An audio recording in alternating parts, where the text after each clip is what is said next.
Hello, everyone, and welcome to this episode of Ignition Time. What exactly is going on with the Republicans? Why do the Republicans want to cancel the $300 a week unemployment benefits? Why do they want to do away with all the federal support that's coming from the American Rescue Plan? Why are they opposed to President Biden?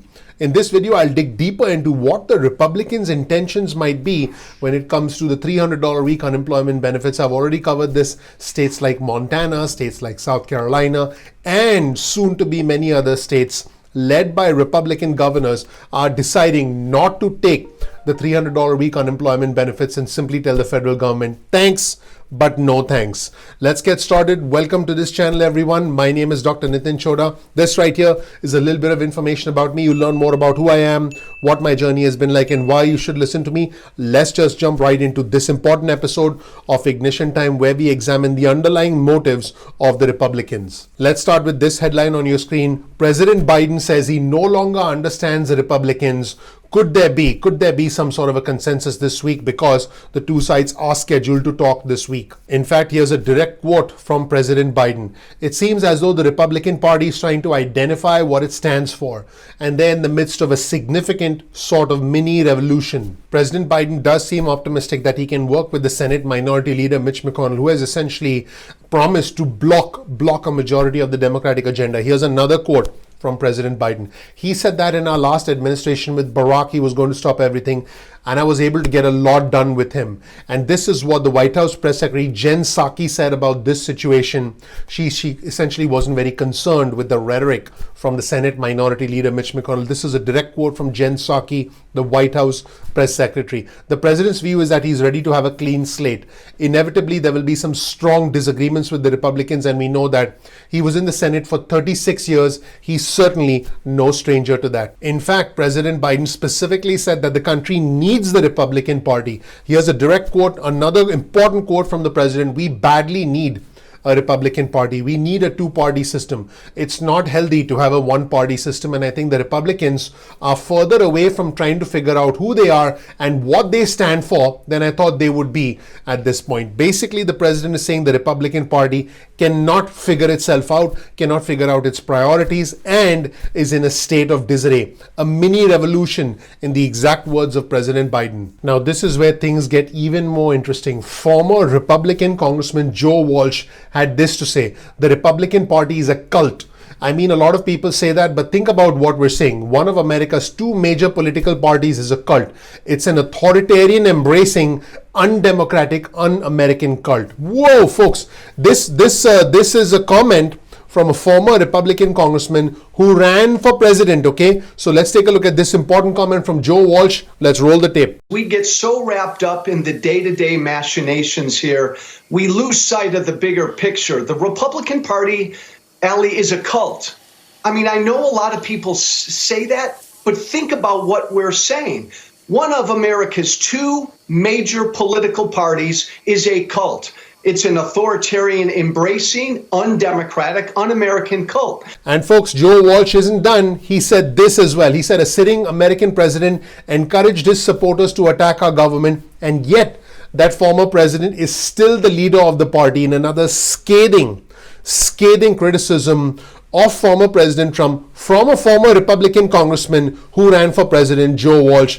Let's roll the tape and check out this unbelievable comment from Joe Walsh. Let's watch. A sitting American president encouraged his supporters to attack our government, and yet that former president, Ali, is still the leader of the party. So this brings us back to the big question. Why do Republicans want to kill the $300 a week unemployment booster? Let's take a look at this headline on your screen from CNN. Why Republicans are ready to kill the $300 a week pandemic unemployment boost. And I would actually go further and say why Republicans want to kill the PUA program, the Pandemic Unemployment Assistance Program as well. More and more people, more and more specifically Republicans, are coming out against the $300 a week unemployment benefits. In fact, here's a comment from the Arkansas Governor Asa Hutchinson, who's a Republican. He said this, and I'm quoting, "As we emerge from the pandemic, retail and service companies, restaurant and industry are attempting to return to pre-pandemic levels, but employees are as scarce today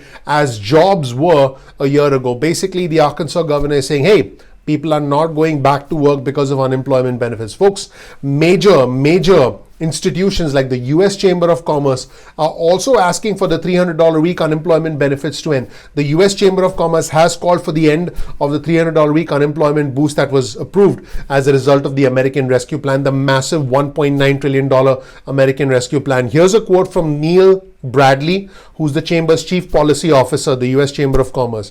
The disappointing jobs report from last Friday makes it clear that paying people to not work is dampening what should be a stronger jobs market. And he said that the weekly unemployment benefits show that essentially people are staying home and not working. Now, folks, there are supporters of the $300 a week unemployment benefits, as you can imagine. They pointed out that a majority of the job gains in the April jobs report were in low wage earners, were amongst the lower income earners who benefit from the unemployment benefits. Here's an important comment from Ben Zipperer, who's an economist at the left-leaning Economic Policy Institute. In fact, he put out a tweet. We'll show you that tweet on your screen right now. Hard to single out unemployment benefits as dampening or hurting job growth in the lowest wage industries when those same industries are the ones with the fastest job growth. Folks, this all comes down to one thing. Are people fundamentally going to stay at home if they earn more on unemployment benefits? I want you to let me know in the comment section below whether you believe that the unemployment benefits would discourage individuals from getting back to work, or whether you believe they don't have an impact. And chances are that you either believe that this is hurting job growth, or you believe that, hey, if we have a job to get back to, we will get back to work. Let me know which camp you're in the comment section below. Now, Republican senators, as you can imagine, are not happy with this unemployment boost. Here's a comment from the South Carolina lawmaker Lindsey Graham. He said, the bill pays you more not to work than if you were working. It's the worst idea I've seen in a long time. So that's it, everyone. The battle over unemployment benefits. Are individuals getting incentivized to stay at home and not work, which is the argument from the Republicans, or are unemployment benefits such that they are a lifeline to individuals? Is this essentially a way for individuals to have some cover, some protection, so they can make rent, so they can keep the lights on, so they can put food on the table? Or is it becoming a new career choice, a new lifestyle choice, which is the biggest concern from the Republicans? Let me know which side you're on in the comment section below. I personally believe that unemployment benefits should go to those who need help the most. Unemployment benefits should go to those who've lost their jobs permanently in sectors that have been forever altered as a result of this pandemic, and other individuals who essentially can get a job, can get back to work safely, should indeed get back to work and should not be dependent on unemployment benefits, because the intention of unemployment benefits was to provide a lifeline to individuals for a definite period of time, not something that individuals could rely on for several months, potentially more than a year. That is my opinion. However, I do recognize that this is a complex subject. Folks, I've worked very hard on this channel to put together an unemployment benefits playlist, so make sure you check out that playlist on our channel. I want you to know I really appreciate you. I work very hard on this channel. Please click the like button, please subscribe, please enable notifications. That would really mean a lot to me. That would make my day. That would make it seem awesome for me. That would just be an incredible thing for me if you can make my day. And please click the like button, please subscribe, please enable notifications. Thank you so much for watching. I'm looking forward to seeing you in the next episode of Ignition Time. Comment below and let me know what you think. I'll see you in the next episode. Take care. Bye.